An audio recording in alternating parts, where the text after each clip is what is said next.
Good morning. Good morning, all. I'm going to be talking about fat adaptation today, getting to fat adapted.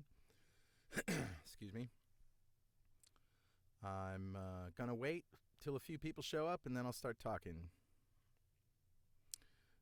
This is my home studio where I record the Obesity Code podcast and Two Keto Dudes, usually. Hello, Michelle.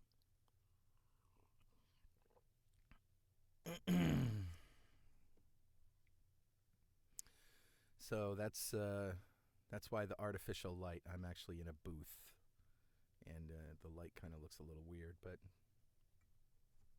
no sunlight today.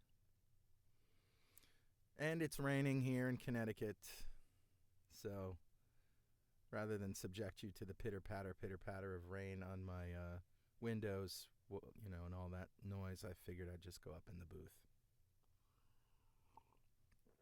Good morning, everybody. Well, I want to talk about fat adaptation today, and specifically getting to fat adapted. This is something that you hear a lot about.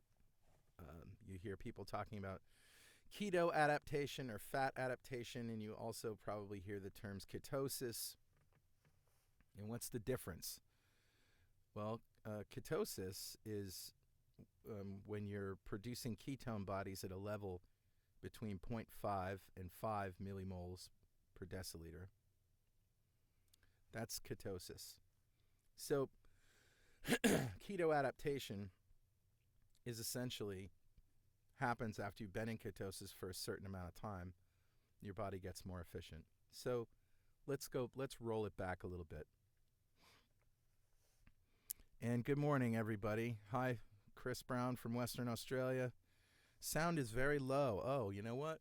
I have a preamp here I can turn up. Or is that turning it down? Let's see. Is that the right one? 1, 2, 3, 4. Oh, that's better. That's better. 1, 2, 3. Yes, that is right. Let me, yes, and I realize the sound is mono. That's right. Okay. Hi, everybody. That's better. I turned it up for you. So let's talk about the difference between ketosis and keto adaptation or fat adaptation. Yes, I know it's mono. I would rather not fool with it right now. Sorry that you only have sound in your left ear. What can I do about that? Advanced audio properties. Down mixed to mono. How about that? Oh, not that one. 1, 2, 3. Is that better? Hi from Wales. Hello, Wales. Is that better, everybody? Well, I hope it's okay for today. I'll debug my audio system and make it work better next time. All right, let's get back to it. Let's start at the beginning. So there are some critics of low-carb diets that point to studies lasting only a few days, right? And if you change somebody from burning glucose to burning fat and only look at what happens in the first few days, yeah, of course, you're watching a system in crisis, because that's what happens. Your body goes into this mode where it's like, oh my God, I need glucose. How do I get it? So as a glucose burner, your brain is dependent on glucose for all of its energy needs. And what is a glucose burner? Anybody who's eating 100, 200 grams of carbs a day, whether or not you're eating fat, you're eating enough carbohydrates to keep your insulin level chronically high, and that essentially shuts off fat burning. So you don't have access to body fat when your insulin is chronically high. So when you first go low carb and you restrict carbs, your liver will turn protein into glucose through the process of gluconeogenesis. When there's less glucose, your liver makes it. And it's an on-demand system. You've heard Richard and I talk about this before. It's an on-demand system. So as the brain needs more glucose, it says, hey, liver, take some of that protein and turn it into glucose. Liver says, right. Does it? Your brain's like, okay. So now when you cut carbs, you're lowering insulin, as I said before, and that's the switch that tells your body to stop storing fat and start burning it. Low insulin equals fat burning, and low carbs lowers insulin. All right, so cut the carbs, insulin comes down, now you can access your body fat for fuel. This is great. So one of the byproducts of burning fat, or you have fatty acids, of course, but ketone bodies. And there are 3 of them: acetone, acetoacetate, and beta-hydroxybutyrate. These are a byproduct of burning fat. And ketones are wonderful because they can cross the blood-brain barrier and be used directly by the brain for fuel. And that's a wonderful thing. It also appears that ketones reduce inflammation, work against cancer, and even aging. Cancer is an interesting one. Richard Morris and I just interviewed Thomas Seyfried in Boston. And that's this week's 2 Keto Dudes. You can go listen to it now. What an amazing, amazing man this guy is, who's figured out that that ketones cannot be used by cancer cells, but can be used by every other cell if you're fat adapted. So anyway, I won't get into that, but that's a whole nother story. So once you start increasing fat and getting your protein moderate and steady, your brain learns to adapt to use the ketone bodies for fuel more efficiently. So again, ketosis is easy. You're in ketosis every morning when you wake up. That's your ketones level between 0.5 and 5 millimoles per deciliter. You can measure that with pee strips, right? But in the beginning of ketosis, the system isn't very efficient, and most of the ketones that your body creates are spilled in the urine. Acetoacetate is a ketone body that can be measured with pee strips, as I said. But after a while, the whole system of fat-burning ketosis, creating ketones the right rate, and consuming them at the right rate, it reaches this equilibrium. It becomes efficient, and we call that being fat adapted. So it takes at least 2 weeks of strict keto with no cheating. For some, it takes 4 to 5 weeks. And for argument's sake, let's give it a month of as close to 0 carb as you can get. If you fast, you'll get there more quickly because there's like no carbs. But that is more difficult for many people. However, if you've heard the Obesity Code podcast and you've followed Jason Fung and Megan Ramos, they'll tell you that after a couple of days of fasting, this is if you are a good candidate for a fast, meaning you have body fat, you have metabolic syndrome, all of those things. If you have the body fat to support it and you're not nutritionally deficient or you're not, what am I trying to say? You don't have malnourished. You're not malnourished and you're not pregnant or lactating. You can fast. And if you do this, after a couple of days, your hunger goes away and you start really, really adapting quickly. So how can you tell if you're fat adapted? And I'll answer your questions in a minute, people. How can you tell if you're fat adapted? Well, first of all, your pee strip color will fade. That's a sign that acetoacetate is being taken up by the body and not wasted. You'll also be not hungry. Your hunger will just about disappear. I mean, you'll experience a reduction in hunger in the first week or so, but fat adapted, your default mode is not hungry. You may have to remind yourself to eat. That's why we say eat only when you're hungry and stop when you're full. You may have gone through the keto flu, but maybe not. And what is that? Some call it carbohydrate withdrawal. We started calling it carb withdrawal. And that's your body's, way of just working things out and adapting. And some people will get a rash, as Megan Ramos said in the Q&A recently. a way to cure keto rashes with a little raw, unfiltered apple cider vinegar dissolved in water. Plus, you do half of it in half water and actually rub it on the rash, and that goes away. Also, take salt. You need to take more salt, especially if you're fasting. But even on keto, you need to have, some would say 5 grams of salt a day. So your brain and body will also feel incredible. You'll have amazing amounts of energy. You'll basically feel like a whole different person. And that is the biggest benefit of the ketogenic diet. It's not weight loss. Weight loss is wonderful. And yes, you should lose weight. But becoming fat adapted is a superpower. All right? It means that you have ultimate flexibility. Right? You have metabolic flexibility. You can recover from occasional carbs faster. Not that you should. And some people even promote carb ups after being fat adapted. I try to stay away from carbs as much as possible. But you will have an amazing amount of energy. You'll just feel like a completely new person. And it's because you've changed your fuel source. And yes, it does take time. As I said, give it a month, Give it a month, but you have to be strict. And here's what happens. Some people half-ass keto. I did it myself for years. I half-assed low carb, meaning that I was low carb during the week, and on the weekend, I ate whatever the heck I wanted to. And think about that for a minute. Think about that. You spend 5 days, or just a couple of days, getting into ketosis, and it takes you longer when you're not fat adapted, right? So let's say you take 4 days to get into solid ketosis and burning fat. Now you have 1 day of fat burning and 2 days, Saturday and Sunday, of pizza, ice cream, whatever, and you've just completely blown it.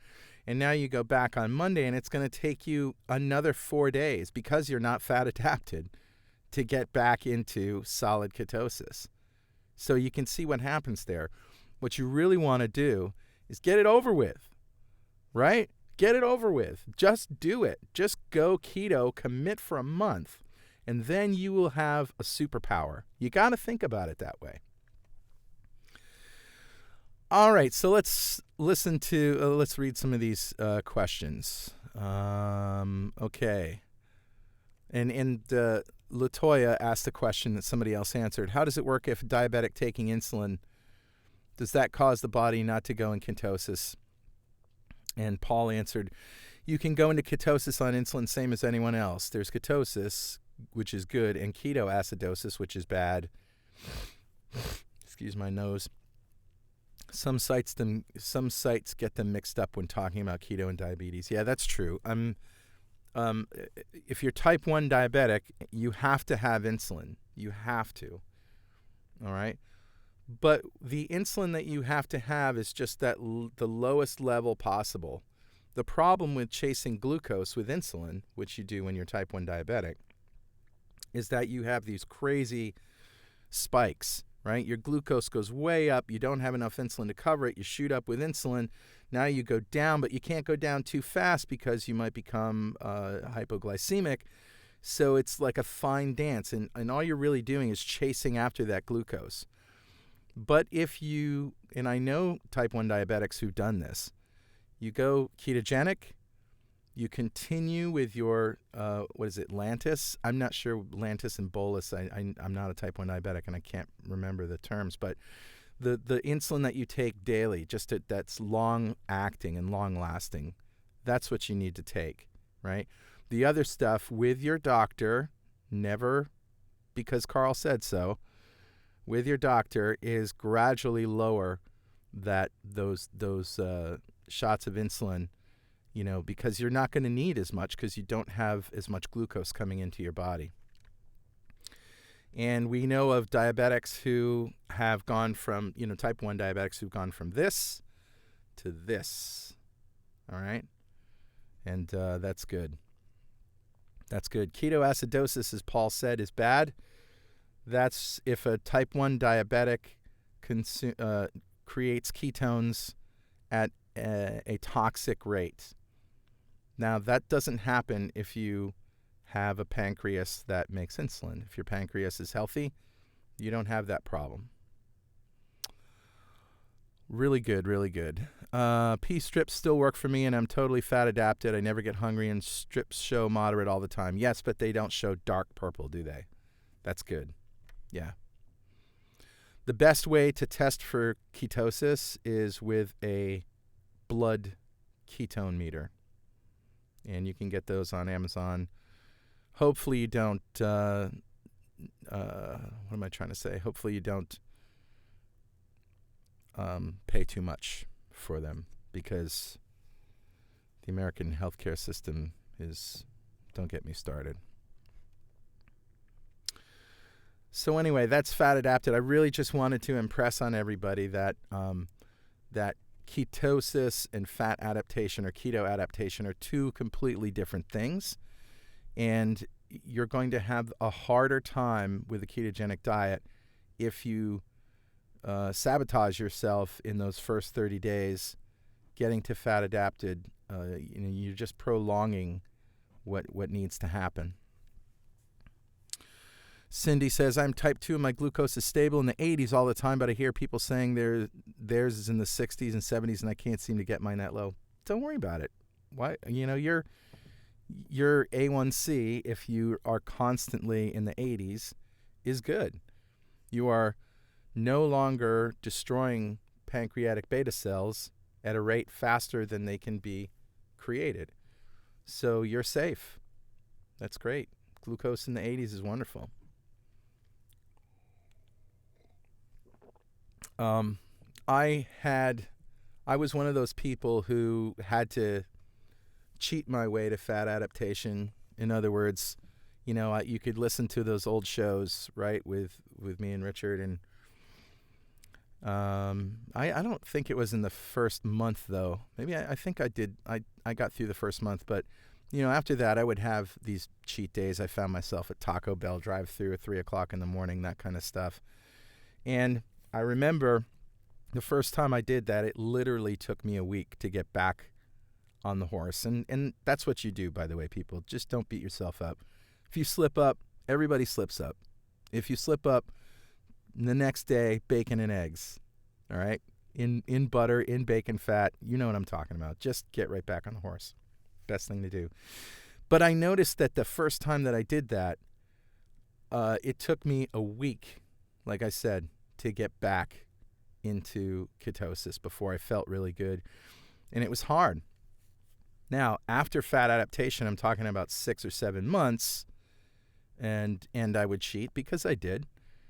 It was like, okay, I felt sick the next day, but I wasn't hungry. I didn't have the carb cravings, and I could get right back on the horse. And then within a day, literally a day, I was back in solid ketosis, 1.2, 1.3, and my blood sugar was like 80. So that's because your fat cells become more insulin sensitive, right? They can actually take up fat, because I had lost 80 pounds, and basically what's going to happen is when you eat a carby meal, all right, your glucose is going to go up, insulin is going to come out, and now your fat cells have room to take up fat because you've drained them a bit, right? So it works. Your insulin works, and your blood glucose comes back down. You get back, now you stop eating carbs, you get back into ketosis, and the next day, you're back. It's like a superpower. Not that I'm telling you to do that. I'm not telling you to do that, but because let's face it, crappy food is crappy food. But you become metabolically flexible after you fat adapt. I have noticed in the last 2 months out of 9, I can get back into ketosis much quicker if I have some carbs. Yeah, that's Spivvy21 from YouTube says that. Joyce M. says, cravings and hunger a problem even though keto plan followed, especially evenings. Suggestion. 76 years old, 40 pounds lost last year. Well, if cravings and hunger are a problem, that's a sign that your insulin is high, and you probably need to do some intermittent fasting or things like that to get it lower. Of course, it's a catch-22 because when you intermittent fast, if you're hungry, it's going to be hard, right, at first, but it gets easier and easier and easier. The only thing I can say is, if you're hungry in the evening, that means you didn't eat enough fat at lunch. So try eating that big meal in the afternoon and just eat as much fat as you possibly can. And 10 years ago, doctors would cringe at anybody saying that, but they agree with me now. So eat more fat and you won't be hungry in the evening. In fact, you'll be stuffed. In fact, you may even be nauseated, which, you won't eat.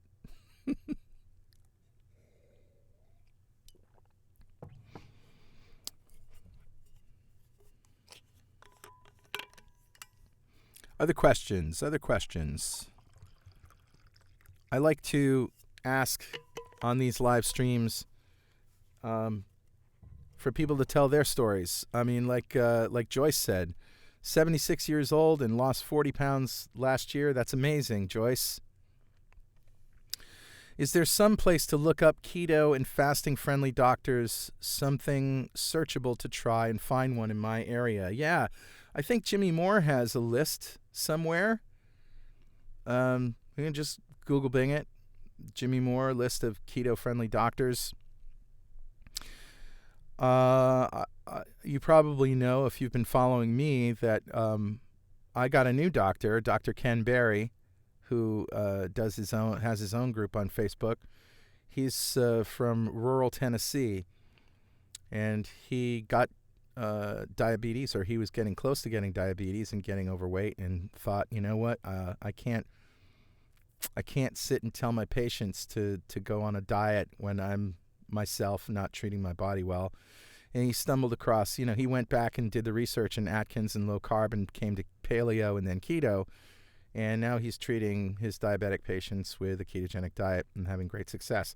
Anyway, he does remote doctoring, so telemedicine. And how it works is you have to go visit him once.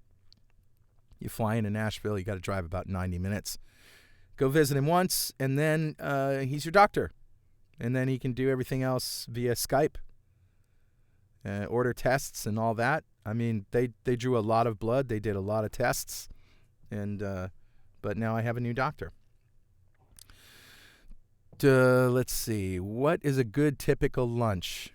All right. Well, back when I was starting, I would just try to eat, steaks and burgers and bacon cheeseburgers and, with a lot of fat on them, that kind of thing. And it would still make me hungry. So I had to sort of dial it down. And I got to this place after a while where I started eating one meal a day, but making it a really rich meal, really fatty, right? And then that worked. That worked for me. But it took me a while to get there. And I don't know if it would have worked, 2 or 3 months into the diet. Do you think diet sodas are that bad on keto? Is my only clutch. Still have about 4 cans a day at the moment. Yeah, Paul from YouTube. I don't recommend diet soda for a couple of reasons. Aspartame does something to us. We don't know what, but it messes with the brain.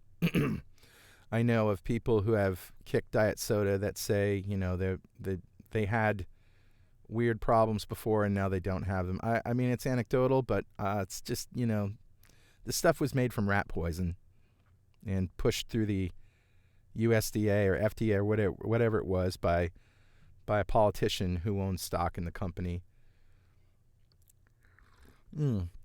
There's also studies that just came out that show carbonated beverages increase ghrelin levels, and ghrelin is the hunger hormone. So if you're hungry, most chances are your ghrelin is active, or you're secreting ghrelin. And it turns out that any kind of carbonated beverage in this particular study increased ghrelin levels. So when I heard that, I just started staying away from seltzer, even I mean, and it seems like every day there's something else we have to cut out. But the fact is, I just don't obsess about what goes in my mouth anymore. I just want something that's going to nourish my body, make me feel good, and I'm perfectly happy with that. I just got some of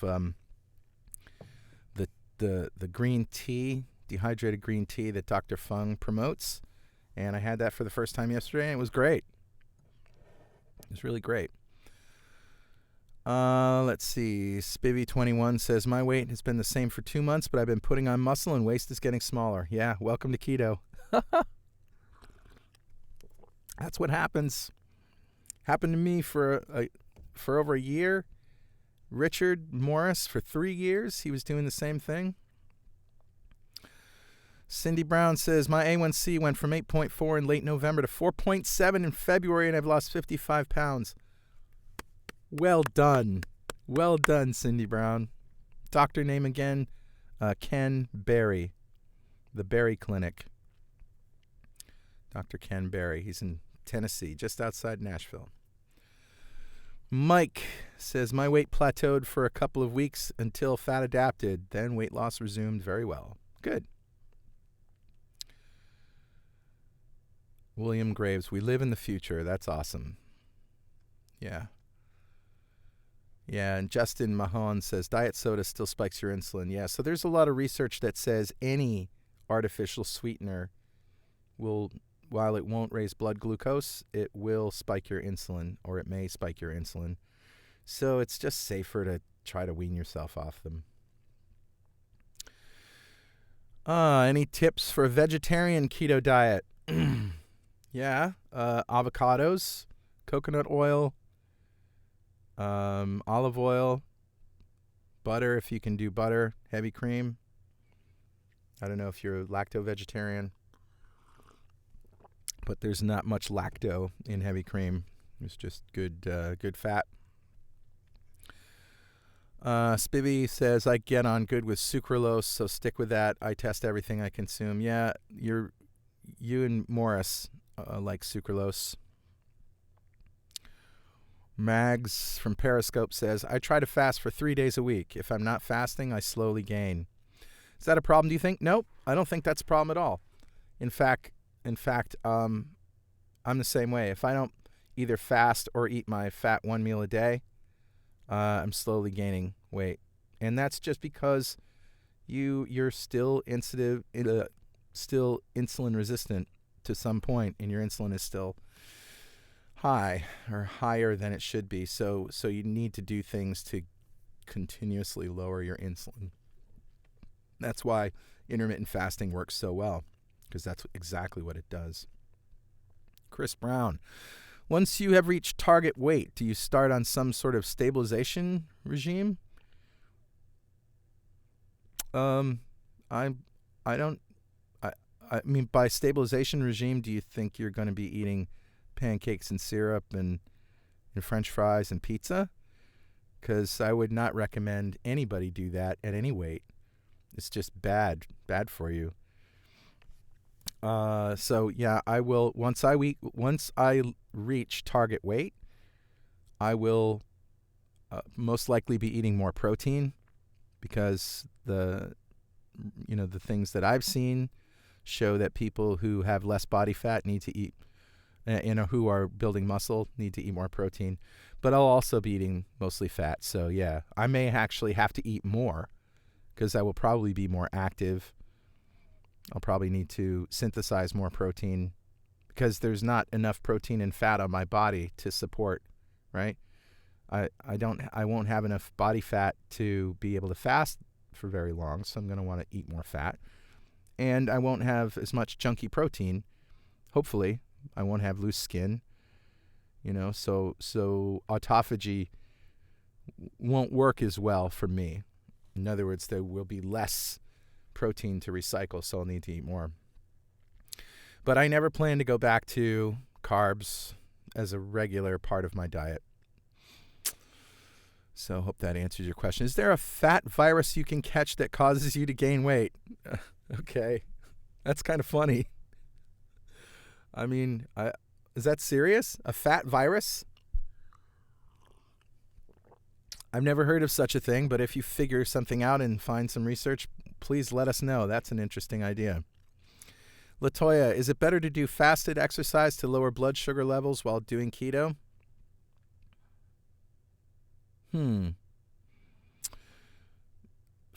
Exercise, fasted or not, does a couple of things. It increases the number of mitochondria on your cells, which is a good thing.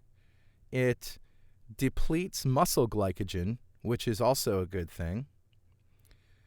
But one thing it doesn't do is affect your liver. And your liver is what needs to be healed if you have metabolic issues, right? Blood sugar, all of that stuff is controlled by the liver. Exercise will also make you more hungry. All right, think about that. So my advice, it's not medical advice, but it's just my personal opinion, is that if you're overweight, all right, and you want to lose weight with the ketogenic diet, you probably shouldn't exercise, because that is going to put additional stress on your joints that, when you're heavy, is just kind of dangerous. It isn't going to exercise your liver. It isn't going to take away the glycogen and the fat in your liver. Only keto and fasting can do that. And it isn't going to lower your blood sugar. So I'm not sure where that idea came from. Blood sugar gets lowered when insulin is low. And what you eat has everything to do with that. Spivvy again. Before keto, I was pre-diabetic with sky-high trigs. Now HbA1c is 4.5 and trigs are low. This is awesome. You guys are great. Keep calm and keto on. Oh, okay. Back to the virus. It is true. Found in chickens. Okay, show me the science. I want to see it. Post a link. That would be great. There's a video on Amazon Prime claiming there is a fat virus. All right, again, video. And I don't want to link to a video. I want to link to science. I've never heard of it before. That's all. Let's see. Nana Grace says, I hover between 109 and 106, age 66, 5'0". Is it possible I have hit my body's happy weight? In my younger years, my weight range was 100. Oh, so that's your weight, not your blood sugar. Yeah, I think that's pretty good. I personally plan always to have a little body fat on me. I want to be prepared for the apocalypse.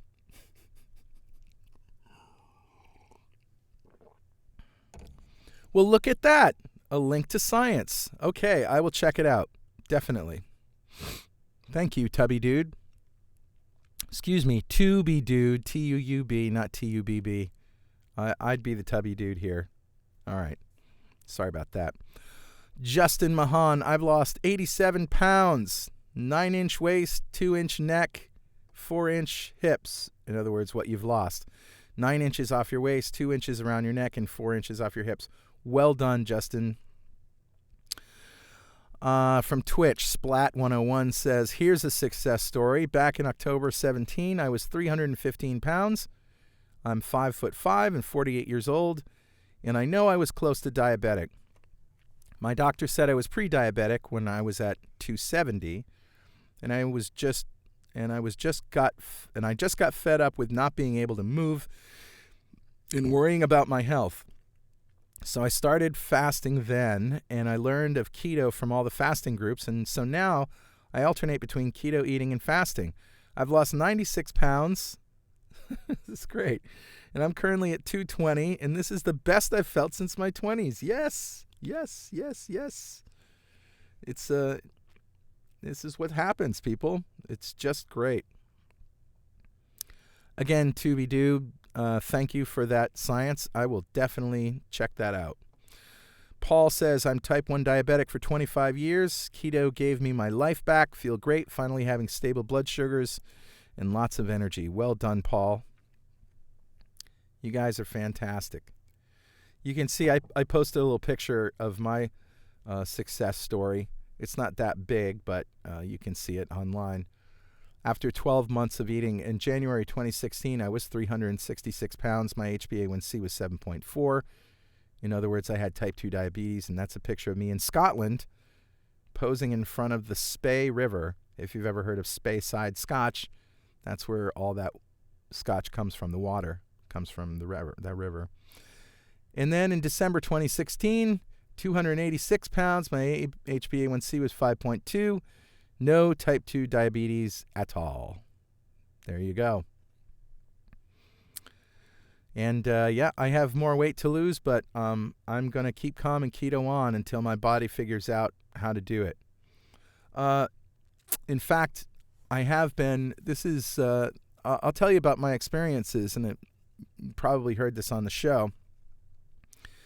Yeah, you saw a Facebook page called Two Keto Dudes Fan Club. Yeah, somebody started another group with our logo, and we told them to take it down, and yeah, sorry about that.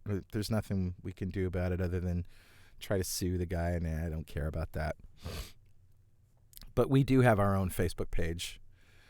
Anyway, so I started losing weight again with a protocol where I'm eating one big fatty meal a day. So all I have in the morning is coffee, black coffee. Now, if I get hungry, I'll wait till about 11 or so, and I'll have an iced coffee with some heavy cream in it. And I'm just talking a couple tablespoons, nothing big. And then I have my meal around 3 or 4 o'clock. And pork belly is a really good thing for me to eat. If I'm going to have a hamburger, it's going to be swimming in butter and sauce and bacon and, and cheese on it. If I'm going to have, I had leftover beef short ribs from the Keto Mini Fest, so those are great because they're swimming in fat. And basically what happens is I eat this stuff and I can't even finish what I think I'm going to be able to eat because the fat satisfies my hunger and fills me up, and I get that feeling of satiety a lot faster when there's more fat than protein.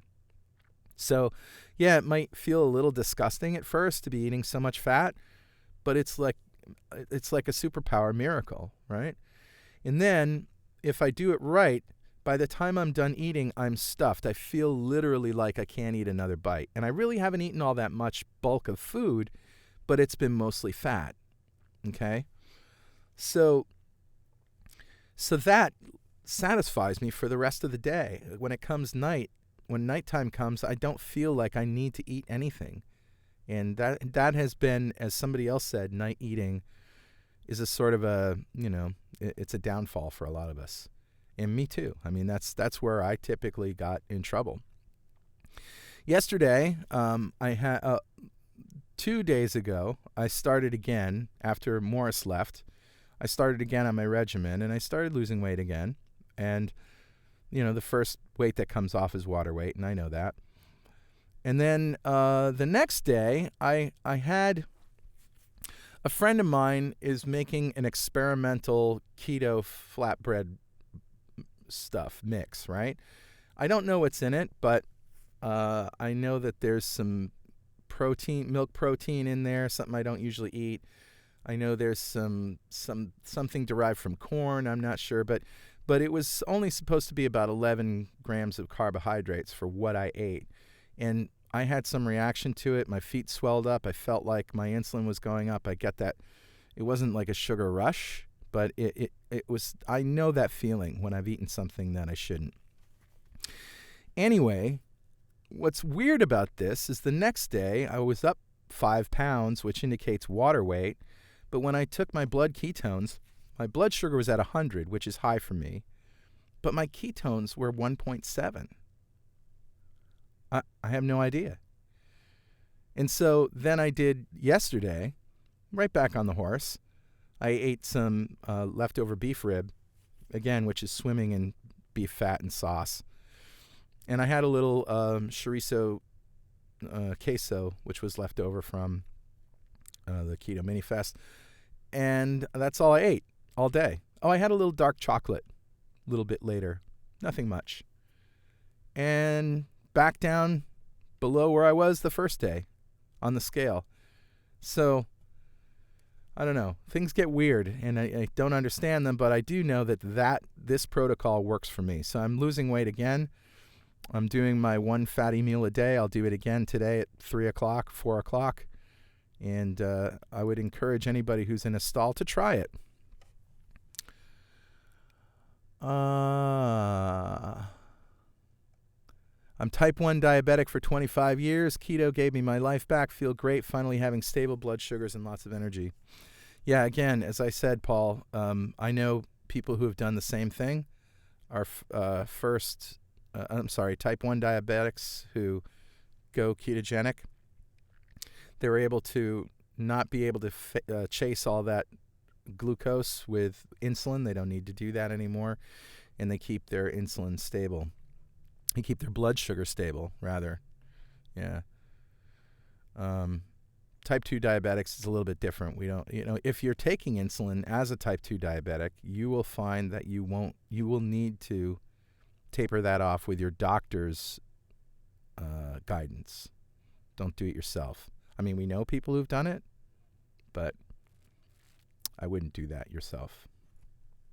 If you're taking any kind of medication, you should be talking to your doctor while you're doing a ketogenic diet so that they can adjust your medication. All right, I want to hear some more of your stories. Tell me more about you guys. Who else has got a great weight loss or blood sugar story? I mean, the blood sugar story is the big story, right?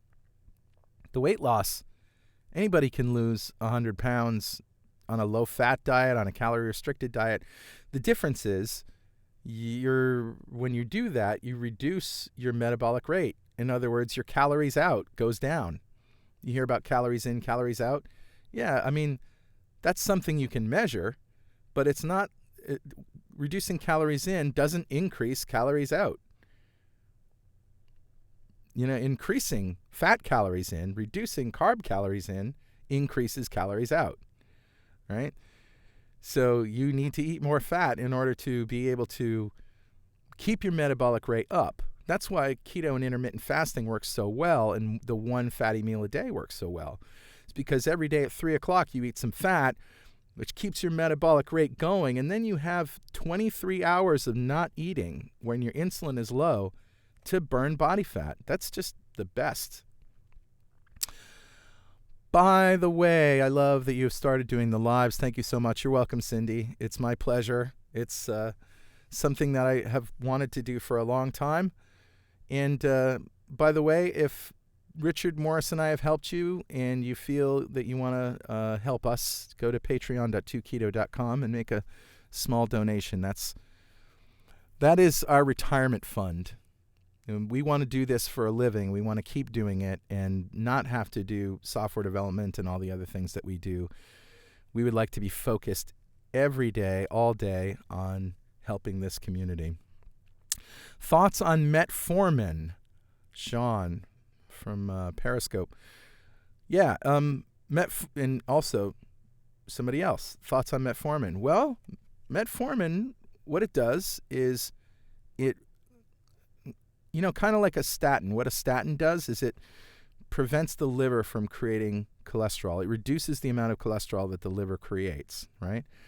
Similarly, metformin reduces the amount of glucose that the liver creates from proteins. So it sort of dials down gluconeogenesis. Now that means that yes, your blood sugar will be lower, generally. So I think that's a good thing. And it's been around since the 50s and hasn't been indicted in any kind of study that shows it's harmful. So yeah, I mean, I think it's good. I don't take it personally just because I want to be able to my body to do everything, and if it's going to take longer to heal naturally, that's fine. But I don't know. I think that's like a parlor trick. It's a brain over the body kind of technology, which seems to work, but I don't know. Something in the back of my head says I'd rather do it the natural way. But it's true. It does work, and it does bring your sugar down. But the best way to bring your sugar down is just not to eat it. Mike says, my knees are an excellent inflammation marker. When I fast, they feel great. If carbs are up, I know. Yeah, for me, it's my feet. I get edema. And, yeah. Love the saying, I think you meant keep calm and keto on. It keeps me on track when I'm feeling weaker in my determination. Yeah, that's just such a great rule. It's like the golden rule of keto. Just, stop worrying about it and eat the good food and avoid the bad stuff, and everything good will happen. Carmen, have you noticed any issues with diet pop while on keto? Yes, we talked about that already. There's the sweetener, which has been shown to raise insulin, even though it doesn't raise blood sugar. And there's also a study that came out that shows carbonated anything raises ghrelin levels, the hunger hormone, in mice. So that means you could try it yourself. Just take some seltzer water and see if you're hungry. If you are, then I would avoid it, because controlling hunger is what it's all about. Mag says, I happened on this by chance. How do we know when you're doing another one? Thank you for everything. I'm going to try to do one every day. Okay? I may not, but I'm going to try to do a live stream every day. You're welcome. You're welcome. You're welcome. Thank you. And please, if you can, donate to us to keep us on the air. That's how we're going to do it. Patreon.2keto.com. Even if it's $5. Thank you. That's it for me. I'll see you tomorrow. Bye-bye.